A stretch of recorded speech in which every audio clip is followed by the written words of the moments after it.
perché proprio notizia di queste ultime ore è il passaggio alla qualificazione in Coppa del nuovo Treviso, quindi insomma siamo alla presentazione ufficiale di quest'annata nel contesto migliore. Da parte mia devo dire è un personale piacere, perché insomma è in qualche modo un ritorno. Io ho iniziato a collaborare con questo ambiente quando c'era Caperlotto presidente, Televisione C1, e poi insomma sappiamo che è andata molto bene, è andato in Serie B e poi tutto quello che è stato.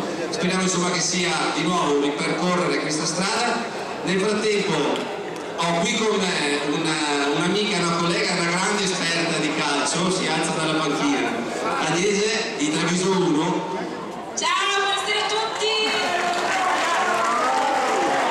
Come vedi hai parecchi fans qui allo stadio. Ma insomma, Piero, hai detto bene, perché io sono una vera esperta di questo gioco, di gioco, di fuorigioco e soprattutto di fuorigioco. Allora dopo vedremo di interrogarti, di verificare se le tue competenze in materia sono adeguate. Sì, speriamo di salvarsi il corner. Esatto, la terminologia c'è. Tra l'altro appunto ricordiamolo, Treviso 1 è la televisione del Treviso. Treviso 1, ma sapete cos'è Treviso 1? È la televisione ufficiale di quest'anno per la squadra bianco-celeste. Quindi sul canale 665 del digitale terrestre ogni lunedì sera potrete seguire le partite della nostra squadra del cuore. Allora, tra l'altro una trasmissione che si chiamerà Lunedì Bianco-Celeste. Esattamente, sarà una trasmissione con ospiti naturalmente, naturalmente mondo calcistico, e Poi tu sarà... questa sera ti giochi di calcio. No, io non sono abbastanza competente per condurre questa trasmissione, che invece condurrà il nostro amico giornalista Nicola Brillo.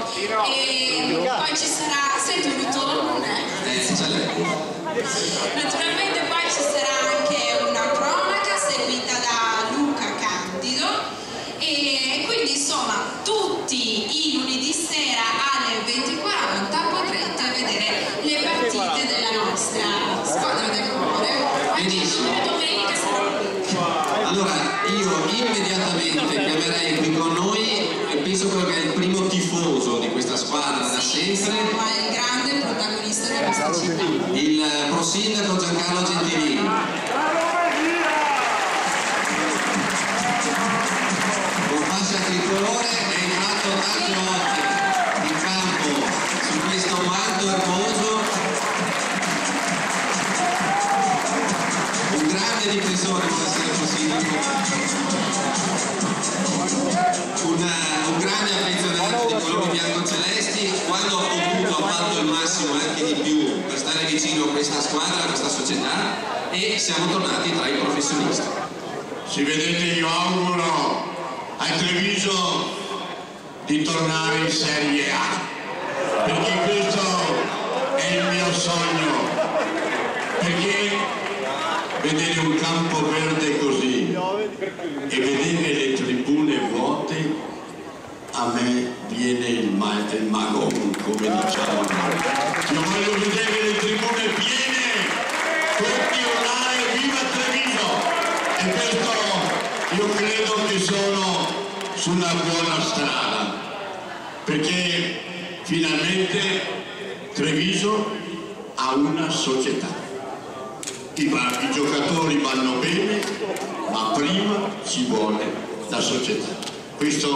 E quindi, caro Presidente, ho pescato giusto.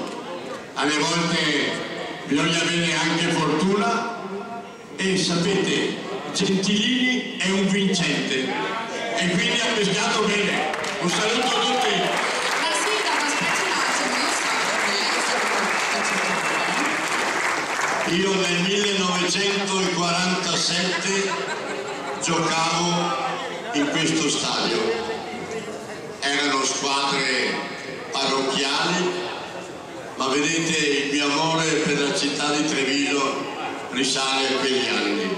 sono passati tanti anni, ho avuto la fortuna di diventare sindaco nel 94 e il primo pensiero è stato lo stadio tennis. Ho ricevuto uno stadio tennis che era, non so da cosa, e adesso è uno dei più belli d'Italia. E questa è la più grande soddisfazione, un nome magico! E quindi come questo l'ha fatto lei? Grazie Consigliere, ed è anche uno degli stadi più belli d'Italia perché ha una tifoseria che è sempre calorosa e viene a sostenere le sorti di questi colori. Sì, bisogna vivere l'atmosfera trevigiana. Io ho detto ai miei giocatori: non voglio ballerine, non voglio mutandine, magliette pulite dopo una partita, le voglio insanguinate, perché bisogna vincere, e vincere costa fatica e anche sangue. Quindi magliette. E poi ho detto a tutti i ragazzi, ai giocatori: ricordati che quando vai a letto con tua moglie o con la tua amante metti la maglietta del Treviso e avrai una vittoria. Magari lo diamo anche a tutti i tifosi